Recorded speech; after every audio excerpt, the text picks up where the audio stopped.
ಗಂಗಣಪತಯೇ ನಮಃ. ಶ್ರೀ ಗುರುಭ್ಯೋ ನಮಃ. ಹರಿ ಓಂ. ನಮಸ್ಕಾರ. ಓಂ ಮಹಾಭೂತಾಯ ನಮಃ. ಭಗವಂತ ಎಲ್ಲರಿಗಿಂತ ಹೆಚ್ಚಿನ ಜ್ಞಾನಿಯಾಗಿದ್ದಾನೆ.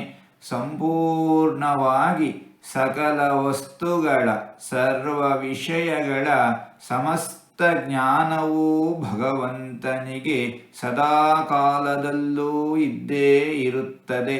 ಸರ್ವಜ್ಞನು ಭಗವಂತ. ಭಗವಂತ ಎಲ್ಲರಿಗಿಂತ ಹೆಚ್ಚಿನ ಶಕ್ತಿಯನ್ನು ಹೊಂದಿದ್ದಾನೆ. ಸರ್ವಶಕ್ತನು ಭಗವಂತ. ಸರ್ವಸಮರ್ಥನು ಭಗವಂತ. ಭಗವಂತ ಎಲ್ಲರಿಗಿಂತ ಹೆಚ್ಚಿನದಾಗಿ ಸಕಲ ಗುಣಗಳನ್ನು, ಅನಂತ ಕಲ್ಯಾಣ ಗುಣಗಳನ್ನು ಹೊಂದಿದ್ದಾನೆ. ಯಾವುದೇ ರೀತಿಯಿಂದ ನೋಡಿದರೂ ಎಲ್ಲರಿಗಿಂತ ಎಲ್ಲಕ್ಕಿಂತ ಸದಾಕಾಲವು ಸರ್ವಶ್ರೇಷ್ಠನಾಗಿರುವವನು ಭಗವಂತ. ಇಂತಹ ಭಗವಂತನನ್ನು ಮಹಾಭೂತಾಯ ನಮಃ ಎಂಬುದಾಗಿ ವಿದ್ವಾಂಸರು ವರ್ಣಿಸುತ್ತಾ ಇದ್ದಾರೆ.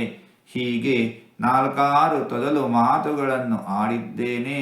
ಇದರಲ್ಲಿ ಏನಾದರೂ ತಪ್ಪುಗಳು ಇದ್ದರೆ ಆ ತಪ್ಪುಗಳನ್ನು ಬಿಟ್ಟು ಒಳ್ಳೆಯದು ಅಂತ ಏನಾದರೂ ಇದ್ದರೆ ಆ ಒಳ್ಳೆಯದನ್ನು ಮಾತ್ರ ಸ್ವೀಕರಿಸಬೇಕು ಅಂತ ಹೇಳಿ ಪ್ರಾರ್ಥನೆ. ಈ ನುಡಿಗಳನ್ನೆಲ್ಲ ಆಡಿಸಿದ ಭಗವಂತನಿಗೆ ಸರ್ವವೂ ಸಮರ್ಪಿತ. ಸರ್ವಂ ಶ್ರೀಕೃಷ್ಣಾರ್ಪಣಮಸ್ತು.